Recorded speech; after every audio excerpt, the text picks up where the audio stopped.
जिसमें हिम्मत है वो मौसम के हर सितम सहता है, पत्ते गिर जाते हैं, पेड़ खड़ा रहता है। दोस्तों, आज हम शुरू कर रहे हैं लाभ और हानि। ये चैप्टर 3 भागों में रहेगा और आज हम इसका चैप्टर 1 करेंगे।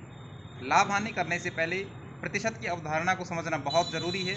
इसलिए अगर आपने प्रतिशत के चैप्टर को नहीं देखा है तो वो पहले पढ़ें और उसके बाद लाभ हानि पर आएँ।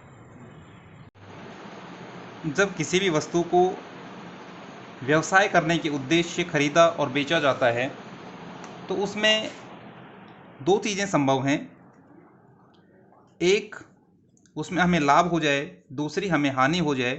तो आज हम लाभ और हानि को पढ़ रहे हैं और लाभ और हानि को पढ़ने से पहले किसी वस्तु से संबंधित जो विभिन्न मूल्य होते हैं उनके बारे में हमें जानकारी होनी चाहिए। जैसा कि आप स्लाइड में देख पा रहे हैं कि जब हम किसी वस्तु को खरीदते हैं तो उसके लिए कीमत अदा करते हैं और जो कीमत अदा करते हैं वही उस वस्तु का क्रय मूल्य होता है। उसे लागत मूल्य भी कहते हैं तथा इंग्लिश में उसे कॉस्ट प्राइस कहते हैं। जिस मूल्य पर कोई वस्तु खरीदी जाती है वह उसका क्रय मूल्य कहलाता है। इसे संक्षिप्त में क्रय मूल्य या सीपी लिखते हैं। यहाँ पर ये चीज़ विशेष रूप से ध्यान देने की है और इसको अच्छी तरह से समझ लेना चाहिए कि सारे ऊपरी खर्च क्रय मूल्य में शामिल किए जाते हैं। जैसे अगर कोई सब्जी का धंधा करता है और वो बाजार से सब्जी 10 रुपये किलो के हिसाब से खरीदता है और मंडी से या बाजार से उसको अपनी दुकान तक लाने में उसे 2 रुपये प्रति किलो के हिसाब से किराया देना पड़ता है और उसके अलावा उस सब्जी को 1 रुपये प्रति किलो के हिसाब से अगर पूरी नहीं बिक पाती है तो उसको स्टोरेज हाउस में रखना पड़ता है। तो इस तरह के जितने भी खर्चे आएंगे वो सारे के सारे खर्चे क्रय मूल्य में शामिल होंगे। उसके बाद जब वस्तु खरीद ली जाती है, व्यवसाय के लिए खरीदी गई है, तो उसकी बिक्री होगी और जिस मूल्य पर कोई वस्तु बेची जाएगी वह उसका विक्रय मूल्य कहलाता है, जिसे संक्षेप में वीमू या एसपी लिखते हैं। एक, जब हम बाजार में जाते हैं तो बाजार के ऊपर हम देखते हैं कि वस्तु का एमआरपी लिखा होता है।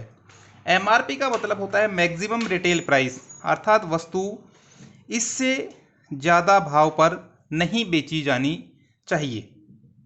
तो यही जो अपना जो उस पर लिखा हुआ मूल्य होता है उसको हम अंकित मूल्य बोलते हैं और उसको हम marked price, market price, print price या एडवर्टाइजिंग प्राइस भी कहते हैं। इसे आमू या एमपी संक्षिप्त रूप में लिख सकते हैं। यहाँ पर आप देख पा रहे होंगे,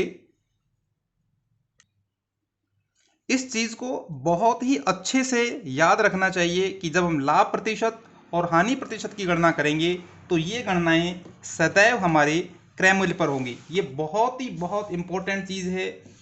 देखने में आपको बहुत आसान लगे लेकिन इसको बहुत अच्छे से याद कर लेना है कि जब लाभ या हानि प्रतिशत की हम गणना करेंगे वो सदैव क्रय मूल्य पर होगा।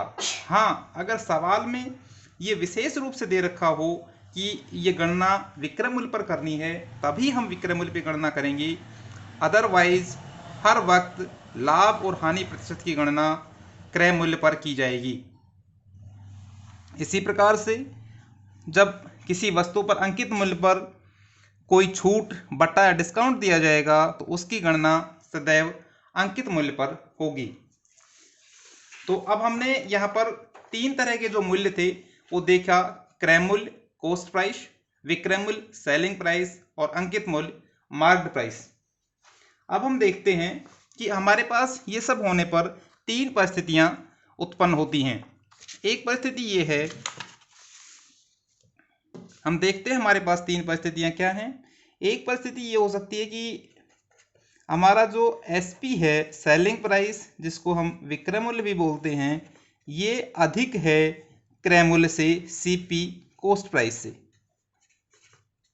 इसका मतलब ये हुआ कि हमने कोई वस्तु कम रुपए में खरीदी और उसको अधिक रुपए में बेचा, इसका मतलब हमें उसके ऊपर लाभ होगा और इस स्थिति में लाभ हमारा होगा विक्रय मूल्य माइनस क्रय मूल्य, अर्थात प्रॉफिट अपना जो है वो हो जाएगा selling price minus cost price. दूसरी स्थिति ये हो सकती है कि हमारा जो सेलिंग प्राइस है वो कम है कॉस्ट प्राइस से।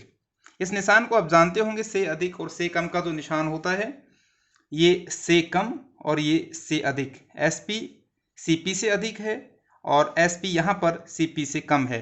जहाँ पर खुला हुआ मुंह होता है उस संख्या की जो मात्रा है वो अधिक होती है। यहाँ पर जब हमने कोई चीज़ ज़्यादा रुपए में खरीदी थी और उसको कम रुपए में बेच रहे हैं तो हमें हानि होगी, और हमारी हानि होगी क्रय मूल्य, क्योंकि क्रय मूल्य ज़्यादा है यहाँ पर और हमने कम रुपए में बेचा है, तो क्रय मूल्य माइनस विक्रय मूल्य। और लॉस जो हमारा होगा इसको हम लिख सकते हैं सीपी माइनस एसपी। जो तीसरी स्थिति हमारे साथ हो सकती है वो ये हो सकती है कि एसपी और सीपी दोनों बराबर हों, और जब एसपी और सीपी दोनों बराबर होंगे तो हमें न लाभ होगा और न ही हानि होगी। ये व्यापार में अपने साथ तीन स्थितियां हो सकती हैं। अब हम देखते हैं कि माना कि बाजार में एक पैंट है जो दुकानदार ने 800 रुपये में खरीदी है। खरीदा गया एक पैंट को एग्जाम्पल लेके समझ रहे हैं 800 रुपये में, और उसको बेचा गया 900 रुपये में। तो जो खरीदा गया है वो उसका क्रय मूल्य है, क्रय मूल्य, या उसको हम लिख सकते हैं सीपी, और जो बेचा गया है वो उसका विक्रय मूल्य है, और हम विक्रय मूल्य को लिख सकते हैं एसपी। क्योंकि यहाँ पर एसपी ज़्यादा है, खरीदा कम में गया था 800 रुपये में और ज़्यादा बेचा ज़्यादा में गया है 900 रुपये में, इसलिए यहाँ पर हमें लाभ होगा, और हमारा लाभ हो जाएगा एसपी माइनस सीपी। एसपी 900 रुपये है माइनस सीपी 800 रुपये बराबर 100 रुपये का हमें लाभ होगा। अब हम देखते हैं लाभ या हानि प्रतिशत की गणना। ये गणनाएं कैसे की जाएंगी ये ध्यान देना है। लाभ या हानि प्रतिशत की गणना, जैसा कि मैंने आपको पहले ही बताया कि लाभ और हानि प्रतिशत की गणना सदैव क्रय मूल्य पर की जाएगी, अर्थात इसमें जो हमारा आधार आएगा वो क्रय मूल्य होगा। तो अगर हम सूत्र रूप में लिखने चाहें तो लिख सकते हैं लाभ या हानि प्रतिशत। जो देख लेंगे, अगर हमें लाभ हो रहा है तो लाभ हो जाएगा, हानि हो रही है तो हानि प्रतिशत हो जाएगा। लाभ या हानि प्रतिशत बराबर जो कुल लाभ है या कुल हानि जो भी हो रहा है वो बटे क्रय मूल्य गुणा 100। इस फार्मूला को आप याद कर लें, लिख लें, और जहाँ पर ज़रूरत पड़े वहाँ पर आप इसको उपयोग करें। लाभ या हानि प्रतिशत बराबर लाभ हानि बटे क्रय मूल्य गुणा 100।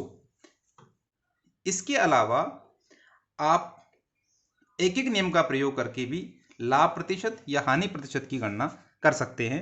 अब हम देखेंगे कि किस तरह से जो हमारा ऊपर सवाल था जिसमें खरीदा गया मूल्य 800 रुपये और बेचा गया मूल्य 900 रुपये है, तो उस पर कितने प्रतिशत लाभ या हानि हुआ है। तो सबसे पहले हम देख लेते हैं कि जो हमारा सूत्र है उसके हिसाब से इस पर कितना लाभ या हानि होगा। क्योंकि यहाँ पर हमारा लाभ हुआ है तो हम लाभ प्रतिशत आ जाएगा। लाभ प्रतिशत का सूत्र हमने अभी लिखा था, लाभ बटे क्रय मूल्य गुणा में 100। ऊपर वाले उदाहरण में लाभ हमें 100 रुपये का हुआ था, क्रय मूल्य हमारा 800 रुपये था, गुणा 100, और 2 जीरो से 2 जीरो कट जाएगा, 100 बटे 8 बराबर 12.5%। अगर हम इसको एक एक नियम से करते हैं तो इस तरह से लिख सकते हैं। हमें क्या निकालना होगा एक एक नियम में? एक एक नियम में निकालना होगा कि अगर हमारा क्रय मूल्य 100 रुपये हो तो हमें कुल कितना लाभ या हानि होगा। क्योंकि यहाँ पर दिया हुआ है कि जब हमारा क्रय मूल्य 800 रुपये है तो लाभ 100 रुपये है। एक एक नियम से पहले हम एक का निकालेंगे, क्योंकि इसलिए अगर क्रय मूल्य 1 रुपये हो, अगर क्रय मूल्य 1 रुपये हो तो लाभ भाग आ जाएगा 100 बटे 800 रुपये। अब जबकि हमें निकालना कितने का है? 100 रुपये का। इसलिए अगर क्रय मूल्य 100 रुपये हो तो लाभ कितना हो जाएगा हमारा? 100 बटे 800 गुणा 100। अगेन 0 से 0 कट जाएगा और ये हमारा हो जाएगा 12.5%। इसलिए आप या तो डायरेक्ट सूत्र से या एकिक नियम से, दोनों में से जो भी आपको अच्छा लगे वहाँ से आप इसको निकाल सकते हो। अब आगे हम देखते हैं कि अगर लाभ या हानि प्रतिशत दे रखी हो, लाभ या हानि प्रतिशत दे रखा हो और उसके बाद हमसे निकाला सीपी या एसपी में से एक राशि दे रखी हो, एक राशि दे रखी हो,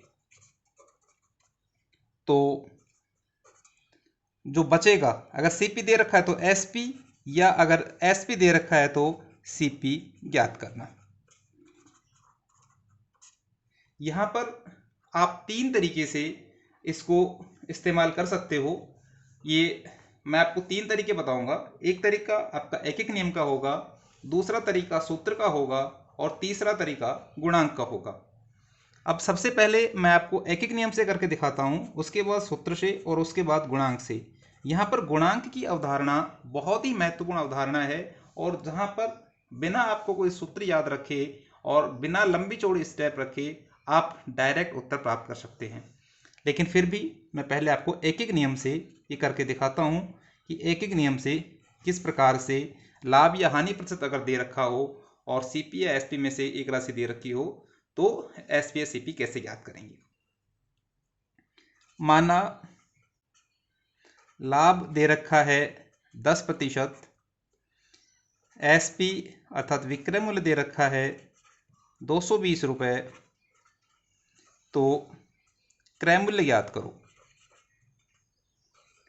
अब हमने देख लिया है कि भाई जो चीज़ हमें ज्ञात करनी होती है एक नियम में, उसको हम बाद में लिखते हैं। तो यहाँ पर हम लिख देंगे क्रय मूल्य इधर आएगा, और दे क्या रखा है, यहाँ पर लाभ दे रखा है, नहीं, यहाँ पर हमें विक्रय मूल्य दे रखा है, तो विक्रय मूल्य हमारा यहाँ पर आएगा, विक्रय मूल्य यहाँ पर आएगा और क्रय मूल्य यहाँ पर आएगा। और अब हम करने की कोशिश करते हैं।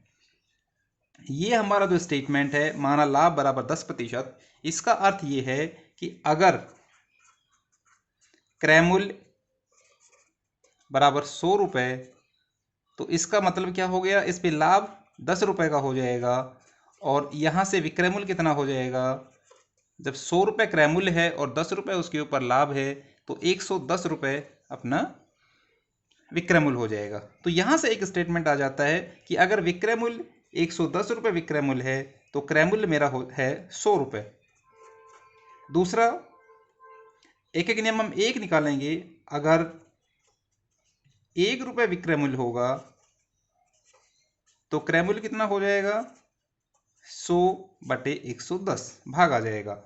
और इसलिए अगर, क्योंकि विक्रय मूल्य देगा 220 रुपये, इसलिए अगर विक्रय मूल्य, अगर 220 रुपये विक्रय मूल्य है तो क्रय मूल्य कितना हो जाएगा, क्रय मूल्य बराबर 100/110 गुणा 220, 0 से 0, 11 दूनी 22 और रुपये 200।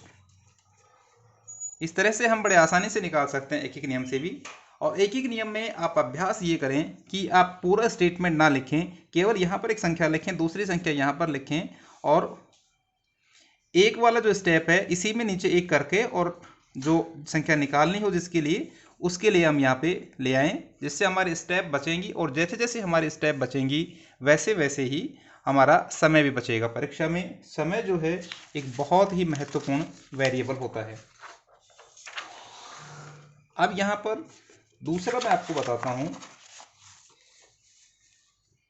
कि अगर सूत्र से हमें निकालना हो तो सूत्र क्या होगा। सूत्र आप इसको ऐसे याद कर सकते हैं कि विक्रय मूल्य बराबर क्रय मूल्य गुणा, अगर लाभ है तो चूंकि लाभ जो है वो सदैव अपने को ज़्यादा होता है तो उसके लिए हम जोड़ते हैं। ये आप ध्यान रखना, जहाँ भी लाभ आ जाएगा वहाँ आपको जोड़ना है। तो 100 प्लस लाभ प्रतिशत जितना दे रखा है वो बटे में 100। अगर यहाँ पर हानि होती, अगर हानि होती और फिर विक्रय मूल्य निकालना होता, तो जहाँ पर लाभ हमने प्लस में किया है वहाँ पर हानि हम विक्रय मूल्य में, वहाँ पर हम हानि जो है माइनस में कर देते। तो क्रय मूल्य गुणा 100 माइनस हानि प्रतिशत बटे 100।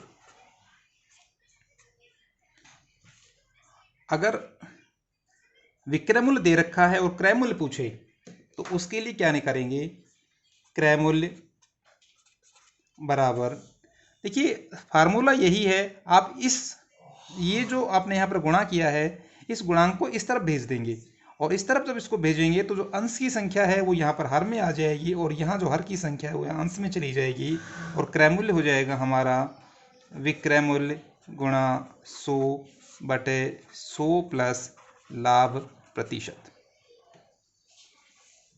इसी तरह से अगर हानि दे रखी हो, विक्रय मूल्य दे रखा हो तो क्रय मूल्य हमारा हो जाएगा विक्रय मूल्य गुणा 100/100 माइनस हानि प्रतिशत।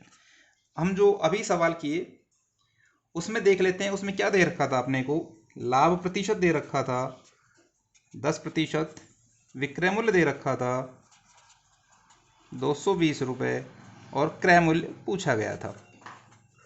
इसमें कौन सा फार्मूला आ जाएगा, विक्रय मूल्य दे रखा है, लाभ दे रखा है, माफ़ कीजिएगा यहाँ पर क्रय मूल्य पूछा गया है, क्रय मूल्य पूछा गया है, विक्रय मूल्य दे रखा है और लाभ दे रखा है, तो सीधा इस फॉर्मूला में हम इन संख्याओं को लिख के अपना क्रय मूल्य निकाल सकते हैं और अपना क्रय मूल्य हो जाएगा क्रय मूल्य बराबर विक्रय मूल्य 220 गुणा 100/100 प्लस लाभ कितना है 10% बराबर 220 गुणा 100/110, 0 से 0 कट जाएगा, 11 एकम 11, 11 दूनी 22 बराबर 200 रुपये। जो तीसरा तरीका है वो बहुत महत्वपूर्ण तरीका है और उसमें आप बिना ये सूत्र याद किए, बिना एक एक नियम लगाए सीधे सीधे जवाब प्राप्त कर सकते हैं। इसलिए इस तरीके को बहुत ही अच्छे से समझने की कोशिश करें और अगर एक बार में समझ में नहीं आए तो वीडियो को पॉज करके बैक करके 2-3 बार इसको अच्छे से समझ लें। ये अब तरीका आपको बहुत जल्दी उत्तर प्राप्त करने में सहायता करेगा और इसके अलावा डिस्काउंट के सवाल होंगे उसमें भी, प्रतिशत के सवालों में भी ये जो गुणांक वाला तरीका है उसको आप इस्तेमाल करके जल्दी उत्तर प्राप्त कर सकते हैं। तो अब हम देखेंगे अपना गुणांक का तरीका।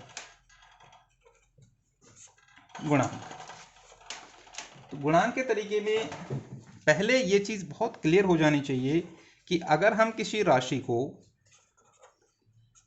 किसी संख्या से गुणा कर रहे हैं और वो संख्या 1 से बड़ी है तो जो हमें प्राप्त राशि होगी वो 1 से अधिक होगी और इसी तरह अगर हम किसी संख्या को 1 से कम से गुणा करेंगे तो प्राप्त राशि उस संख्या से कम होगी। जैसे उदाहरण के तौर पर हम लेते हैं कि अगर ये 100 है और इससे मैं 1 से बड़ी राशि 1.1 से गुणा करता हूँ तो मेरी जो प्राप्त राशि है वो ज़्यादा आएगी 110, और अगर मैं इसको 1 से कम माना कि 0.9 से गुणा करता हूँ तो ये राशि 100 से कम आएगी 90।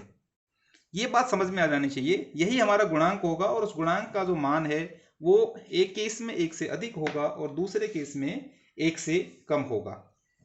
हम ये भी जानते हैं कि लाभ होने की स्थिति में हमारा विक्रय मूल्य अधिक होगा और क्रय मूल्य कम होगा, अर्थात अगर हमें क्रय मूल्य दे रखा हो और विक्रय मूल्य निकालना हो और लाभ हुआ हो तो हमारे गुणांक का मान 1 से अधिक होना चाहिए। इसके विपरीत अगर हमें हानि होती है तो उस केस में हमारा जो गुणांक है वो अगर क्रय मूल्य दे के विक्रय मूल्य निकालना हो तो गुणांक 1 से कम होना चाहिए ताकि हमारा जो विक्रय मूल्य है वो क्रय मूल्य से कम हो जाए। इसको अब हम देखते हैं कि हमारा जो गुणांक है उसका मान क्या होगा। गुणांक का मान हम देखेंगे लाभ और हानि दोनों स्थितियों में अलग अलग, और फिर उसको जो लगाने का तरीका है वो एक ही रहेगा। गुणांक का मान निकालने के लिए क्या करते हैं, देखो अगर दे रखा है लाभ प्रतिशत, गुणांक की गणना, गुणांक की गणना में अगर आपको लाभ प्रतिशत दे रखा है तो क्या करिए, अगर लाभ प्रतिशत है इसका मतलब क्या हुआ, अगर क्रय मूल्य 100 रुपये तो विक्रय मूल्य कितना हो जाएगा 100 प्लस लाभ प्रतिशत। तो हमारा जो गुणांक है उसका एक जो अंश या हर ये होगा और दूसरा अंश या हर ये होगा। अगर क्रय मूल्य 1 रुपये है तो विक्रय मूल्य कितना हो जाएगा, 100 प्लस लाभ प्रतिशत बटे 100। यही मेरा गुणांक का मान होगा। ये गुणांक अगर 1 से अधिक हमें यूज़ करना है तो 100 प्लस लाभ प्रतिशत बटे 100 यूज़ करेंगे। और अगर प्रश्न के हिसाब से जो दिया हुआ मान है उससे कम अगर मान आ रहा है, मान लो कि लाभ हुआ है, विक्रय मूल्य दिया हुआ है, क्रय मूल्य निकालना है, तो चूंकि विक्रय मूल्य अधिक है और क्रय मूल्य कम है इसलिए मेरे गुणांक का मान 1 से कम होना चाहिए। लेकिन यहाँ तो गुणांक का मान 1 से अधिक है, क्योंकि जब 100 में मैं कोई चीज़ जोड़ के और उसमें 100 का भाग दूंगा तो 1 से अधिक आएगा। तो कम करने के लिए मैं इसको उल्टा कर लूँगा, अर्थात जो मेरा गुणांक उस स्थिति में हो जाएगा 100 बटे 100 प्लस लाभ प्रतिशत। ये जो मान है ये 1 से कम है और ये जो मान है ये 1 से अधिक है। अगर हानि होती है तो मैं लाभ की जगह हानि माइनस में लिख दूंगा और उस समय जो मेरे गुणांक हैं वो हो जाएंगे 100 माइनस हानि प्रतिशत बटे 100, और दूसरे केस में 100 बटे 100 माइनस हानि प्रतिशत। ये अब हमें देखना है कि कौन से गुणांक का मान 1 से कम है, कौन से गुणांक का मान 1 से अधिक है। तो उसके लिए मैं एक बार आपको लिख देता हूँ। देखिए मेरे पास 4 स्थिति आ जाती हैं, 100 प्लस लाभ प्रतिशत बटे 100।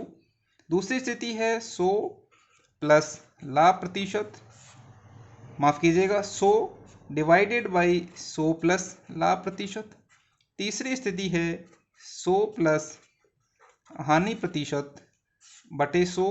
और चौथी स्थिति है 100 बटे 100 माइनस हानि प्रतिशत। ये पहली स्थिति, ये दूसरी स्थिति, ये तीसरी स्थिति और ये चौथी स्थिति। यहाँ क्योंकि ऊपर वाली संख्या जो है वो नीचे वाली संख्या से बड़ी है इसलिए गुणांक का मान 1 से अधिक है। यहाँ पर नीचे वाली संख्या बड़ी है इसलिए गुणांक का मान 1 से कम है, क्योंकि जब हम बड़ी संख्या में छोटी संख्या का भाग देते हैं तो गुणांक 1 से अधिक आएगा, और जब छोटी संख्या में बड़ी संख्या का भाग देंगे तो गुणांक 1 से कम होगा। यहाँ पर माफ़ कीजिएगा ये हानि होगी तो माइनस आएगा, 100 माइनस हानि प्रतिशत, तो ऊपर जो है संख्या 100 से कम हो जाएगी इसलिए यहाँ पर गुणांक 1 से कम हो जाएगा। और यहाँ ऊपर बड़ी संख्या है नीचे छोटी संख्या है तो गुणांक 1 से अधिक हो जाएगा। ये जो गुणांक हैं 4, इसमें आपको वैसे अलग कुछ याद रखने की जरूरत नहीं है, बस केवल ये देखना है कि अगर मेरा 1 से बड़ा है या 1 से छोटा है, लाभ है तो जोड़ना है 100 में और हानि है तो 100 में से घटाना है। जो सवाल हमने अभी ऊपर किया था उसको देखते हैं हम कि इस गुणांक की अवधारणा से कैसे कर सकते हैं। क्या दे रखा था हमें, लाभ बराबर 10% और विक्रय मूल्य बराबर 110 रुपये, और यहां से हमें क्रय मूल्य निकालना है। तो प्रश्न पढ़ के अपने दिमाग में ये बात आनी चाहिए कि विक्रय मूल्य दे रखा है, विक्रय मूल्य दिया हुआ था 220 रुपये। अपने दिमाग में ये बात आनी चाहिए कि जब लाभ हो रहा है तो विक्रय मूल्य का मान क्रय मूल्य से अधिक होगा, अर्थात क्रय मूल्य जो निकालना है जो राशि उसका मान विक्रय मूल्य से कम होगा। तो इस विक्रय मूल्य को हमें ऐसे गुणांक से गुणा करना है जिसका मान 1 से कम हो।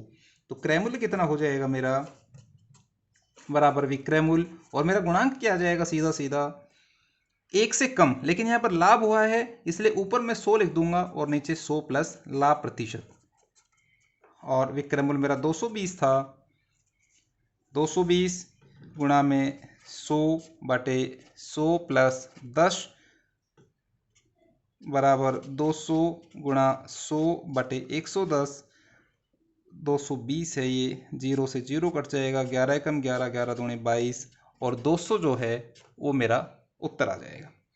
इस तरीके से आप अगर फार्मूला याद नहीं भी करते हैं तो भी केवल गुणांक की अवधारणा से आप इस चीज़ को अच्छे से समझ सकते हैं और निकाल सकते हैं क्रय मूल्य और विक्रय मूल्य को। बाकी जब हम सवाल करेंगे अलग अलग तरह के तो हम तीनों ही विधियों का प्रयोग करेंगे, जो विधि आपको ज़्यादा अच्छी उसमें लगे उसका प्रयोग कर सकते हैं। अब हमारे पास जो आखिरी कॉन्सेप्ट है इसमें वो कॉन्सेप्ट है बट्टा ज्ञात करना। बट्टा, डिस्काउंट, छूट, क्योंकि आजकल जब हम बाज़ार में जाते हैं तो देखते हैं कि बहुत कुछ लिखा रहता है, 40% प्लस 60% प्लस 60% की छूट। अब दिमाग में सोच के ये आता है कि यार एक बार उसने 40 की छूट दे दी, फिर 60 की छूट दे दी, फिर 60 की छूट दे दी, तो ऐसे तो जो छूट है वो 160% हो गई। मतलब जितना उसका कॉस्ट प्राइस, सॉरी, उस पर जो अंकित मूल्य होगा वो तो पूरा का पूरा छोड़ दिया, उसके अलावा वो 60 रुपए की छूट और दे रहा है। मतलब क्या 60 रुपए हमें देगा क्या वो? ऐसा नहीं होता है। ये क्रमिक बट्टे होते हैं। और जहां पर मैंने बट्टे की बात की उसमें पहले ही मैं बता चुका हूं आपकी बट्टा अंकित मूल्य पर निकालेंगे। और अब हम एक प्रकार इसे करके देखते हैं कि किस प्रकार से क्रमिक बट्टा निकाला जाएगा।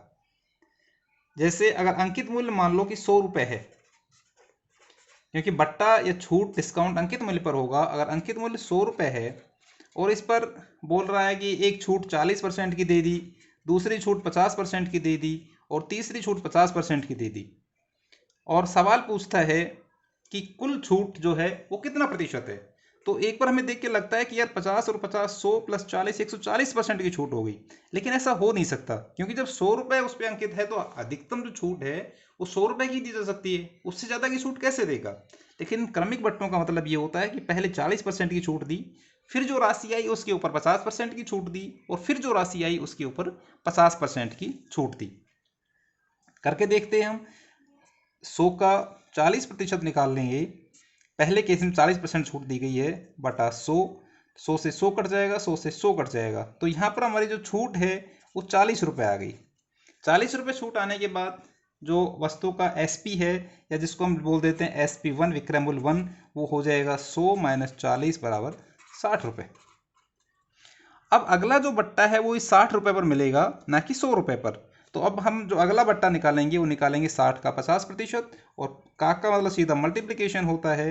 अगली जो छूट है, छूट 2, यहाँ पर छूट 1, पहला बट्टा 60 का 50%, 0 0 0 0 6 पंजो 30 रुपये। जब 30 रुपये की छूट दे दी गई है 60 पे, तो SP2 कितना हो जाएगा, हमें 60 रुपये था विक्रय मूल्य, और उसमें से 30 रुपये की छूट और दे दी गई है -30, तो 30 रुपये बच गया। अब तीसरे केस में एक छूट और दी गई है 50% की, तो वही 30 रुपये में निकालेंगे, अर्थात 30 का 50%, और 30 का 50% कितना होगा, 30 गुणा 50 बटे 100, 50 एकम 50, 50 दूनी 100, 30 दूनी 15 बराबर 15 रुपये। जब 15 रुपये की छूट मिल गई 30 रुपये पर, तो हमारा जो वास्तविक जो SP होगा वो कितना होगा, 30 माइनस 15 बराबर 15 रुपये। तो इस कॉन्सेप्ट को आप अच्छे से समझ लो।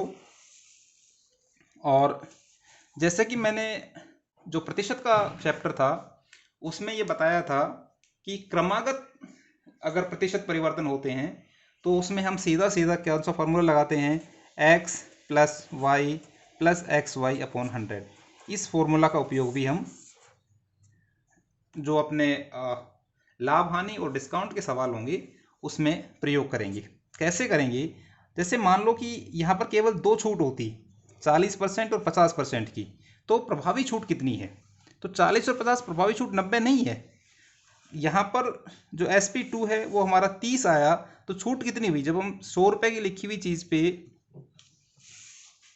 ये जो 100 रुपये की लिखी हुई चीज़ थी इसके ऊपर 30 रुपये दे रहे हैं। अब मान लेते हैं केवल 2 ही बट्टे हैं, ये मान लेते हैं कि 40% व 50% 2 डिस्काउंट दिए जाते हैं, 40% व 50% 2 डिस्काउंट दिए गए हैं, और इन दोनों का एक जो एकल डिस्काउंट है या परिणामी डिस्काउंट कितना होगा। तो एक तो मैं ऐसे निकाल सकता हूँ कि पहले मान ला कि अंकित मूल्य 100 रुपये है, अंकित मूल्य 100 रुपये, तो पहला डिस्काउंट देने के बाद मतलब छूट 1 कितनी हो जाएगी, 100 का 40% बराबर 40 रुपये। तो SP1 मेरा कितना हो जाएगा, 100 माइनस 40 बराबर 60 रुपये। दूसरी छूट कितनी हो जाएगी, 60 पे 50%, 60 का 50%, 50 एकम 50, 50 दूनी 100, 30 रुपये, और छूट दूसरी, और SP2 मेरा हो जाएगा 60 माइनस 30 बराबर 30 रुपये। तो जब मैंने 30 रुपये में उस वस्तु को खरीदा है तो मेरे को छूट कितनी मिली, छूट 100 माइनस 30 बराबर 70 रुपये, और चूंकि 70 रुपये की छूट मेरे को 100 रुपये के अंकित मूल्य पर लिखी है तो वो हो गया 70%। लेकिन मैं जो मेरा ये फॉर्मूला है, इस फॉर्मूला से सीधे भी 70% निकाल सकता हूँ। ये सब मेरे को गणना करने की ज़रूरत ही नहीं है। कैसे होगा? क्योंकि छूट दी जा रही है, इसलिए उसके लिए मैं माइनस का निशान लगाऊंगा और x की जगह मैं लिखूंगा -40 और y की जगह लिखूंगा -50। और मेरा फार्मूला क्या है? जब क्रमागत प्रतिशत परिवर्तन होते हैं तो x + y + xy अपॉन 100, और यहाँ पर मैं लिखूंगा -40, y की जगह -50 प्लस x की जगह -40 मल्टीप्लाइड बाई y की जगह -50 बटे 100। -40 और -50 हो जाएगा -90, और चूंकि माइनस और माइनस गुणा होगा तो ये प्लस हो जाएगा, और यहाँ पर 50 एकम 50, 50 दूनी 100, और 2 का भाग जब 40 में देंगे तो अपने को 20 आ जाएगा। तो -90 + 20 बराबर -70। -70 का मतलब 70% छूट। तो ये सवाल आपको समझ में आ गया होगा। आज हमने पूरी कॉन्सेप्ट पढ़ ली है। जब अगली हमारी क्लास होगी तो उसमें हम इन सभी कॉन्सेप्ट से रिलेटेड जो क्वेश्चंस होंगे अलग अलग तरीके के, वो क्वेश्चंस करेंगे, और उसके बाद जो पिछली पटवार परीक्षाएं हैं उसमें आए गए प्रश्नों को हल करेंगे। अब हम लेते हैं अपने कल के बोनस क्वेश्चन को, और हमने पूछा था कि सबसे छोटी अभाज्य संख्या क्या है। तो मैं आपको बता दूं कि अभाज्य संख्याएं वो संख्याएं होती हैं जिनमें केवल और केवल खुद का और एक का भाग जाता है, पूरा पूरा भाग जाता है। तो यहाँ पर हम देखेंगे कि सबसे छोटी अभाज्य संख्या कौन सी रहेगी। 0 जो है उसमें तो आप किसी भी संख्या का भाग दे सकते हैं, तो इसको कंसिडर नहीं करते हैं। 1 में जब हम बात करते हैं तो 1 में केवल एक का ही भाग जाता है, इसमें वो दो डिस्टिंक्ट संख्याएं नहीं हो पाती हैं। जैसे हमने बोला कि खुद का भी जाना चाहिए और एक का भी जाना चाहिए, अब खुद भी एक ही है तो एक और एक वो संख्या एक ही हुई, इसलिए एक भी अभाज्य संख्या नहीं है। अगली आती है 2 के केस में इसमें एक का भी भाग जाता है और 2 का भी भाग जाता है, इसलिए 2 अपनी जो है वो सबसे छोटी अभाज्य संख्या है। अपना आंसर हो जाएगा सी। इसके बाद जो नेक्स्ट अभाज्य संख्या है वो 3 है, और 4 जो है वो भाज्य संख्या है क्योंकि इसमें 1 और 4 के अलावा 2 का भाग भी जाता है। और अब हम लेते हैं अपना आज का बोनस क्वेश्चन, और आज का बोनस क्वेश्चन है प्रथम 10 पूर्ण संख्याओं का गुणनफल क्या होगा। ये अपने को निकाल के और बताना है। सवाल है प्रथम 10 पूर्ण संख्याओं का गुणनफल क्या होगा, और इसको हम डिस्कस करेंगे अपने अगले वीडियो में। अगर हमारे वीडियो आपको पसंद आ रहे हो तो वीडियो को लाइक करें, शेयर करें, और हमारे चैनल मैथमेटिक्स फॉर पटवार बाय दिनेश को सब्सक्राइब करें। हंसते रहें, मुस्कुराते रहें और लक्ष्य की तरफ बढ़ते रहें।